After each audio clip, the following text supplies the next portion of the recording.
Humans, elves, orcs, dwarves. These four races will face off in an epic fantasy battle to see who reigns supreme. Today we are playing WorldBox. I'm Boinky Woinky, let's jump right in. Humans will be in the top left quadrant, elves will be in the top right quadrant, orcs will be in the bottom left quadrant, and dwarves will be in the bottom right quadrant. The world laws are simple. No rebellions because we want each race to have a united kingdom. And we also want no natural or other disasters because those are external variables to our little experiment. Let's put the humans in their starting area. 1 and 2. The one on the left will be called Aragorn. The one on the right will be called Vigo. Now it's the elves' turn. 1 and 2. The top elf shall be named Legolas. And for the bottom elf, we don't want Linochel, we want Buddy the Elf. Now for the orcs. 1 and 2. I don't know any orc names, so we're gonna go with Orca the Orc. And we're also gonna go with Dork the Orc. And finally, the dwarves, 1 and 2. The one on the left shall be called Gimli. The one on the right shall be called Simon. Before we start this world, each corner is going to need some trees. There, there, there, and there. I started the world, and the humans quickly made a kingdom. That's pretty cool. Wait, what? For some reason, the orcs and the elves formed an alliance together. Oh, looks like the humans joined them. We can't have that. Time for some discord.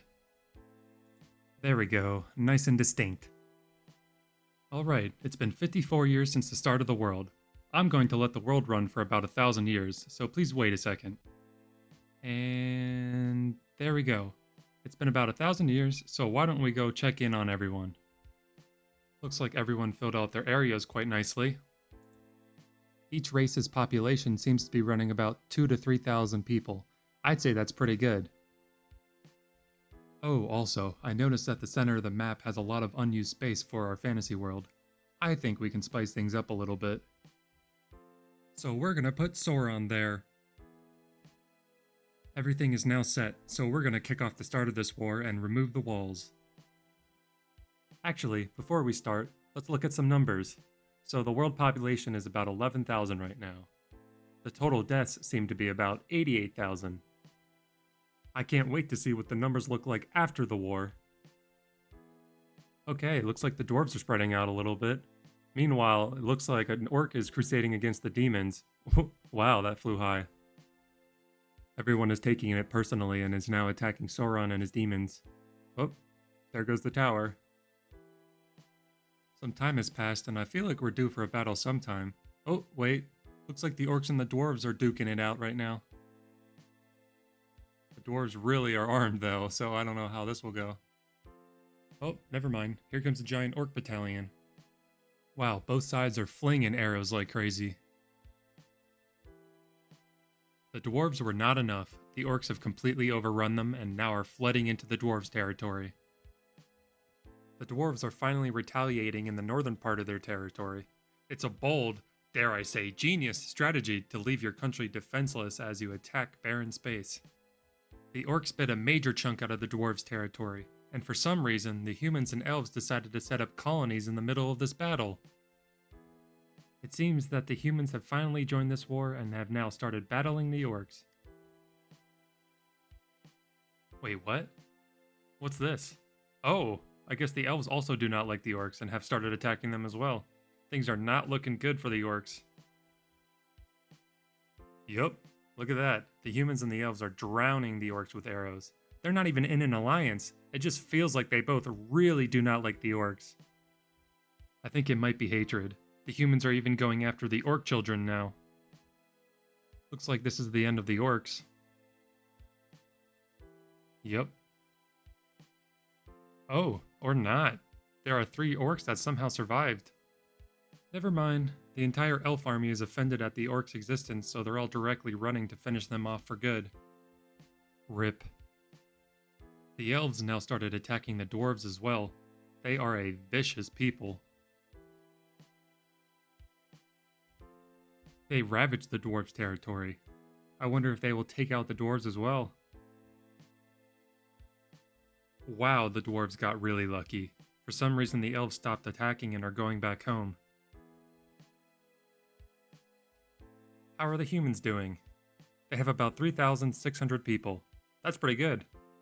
Oh, it seems like the humans are trying their hand at genocide as well.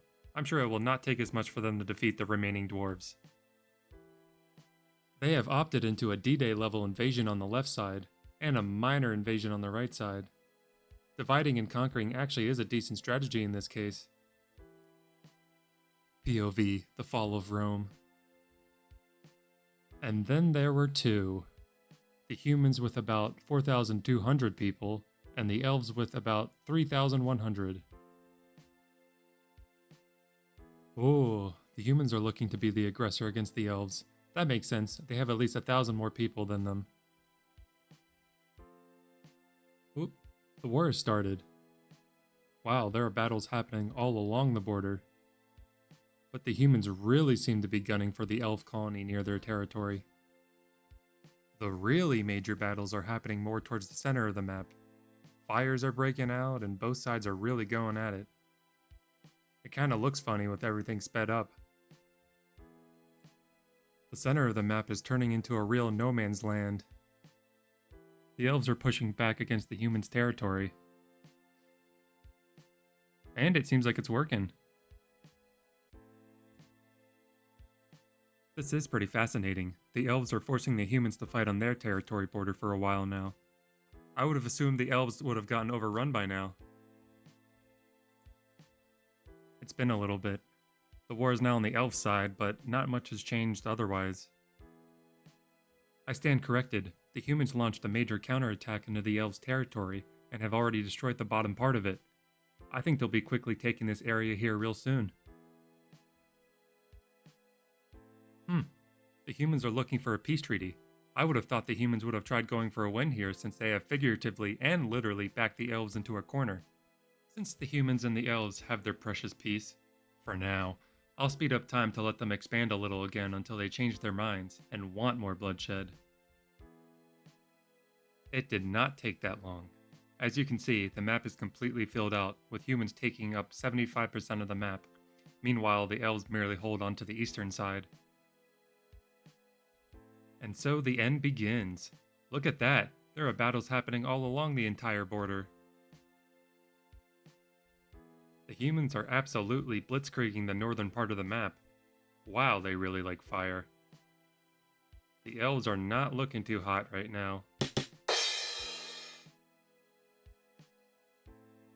We are very close to the end of this war. I mean, look at this. There are hundreds of humans flooding into the elves' border, World War Z style. The elves also only have like 300 people left.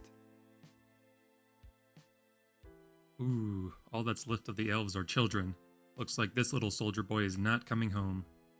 Any second longer and the elves are probably gonna lose.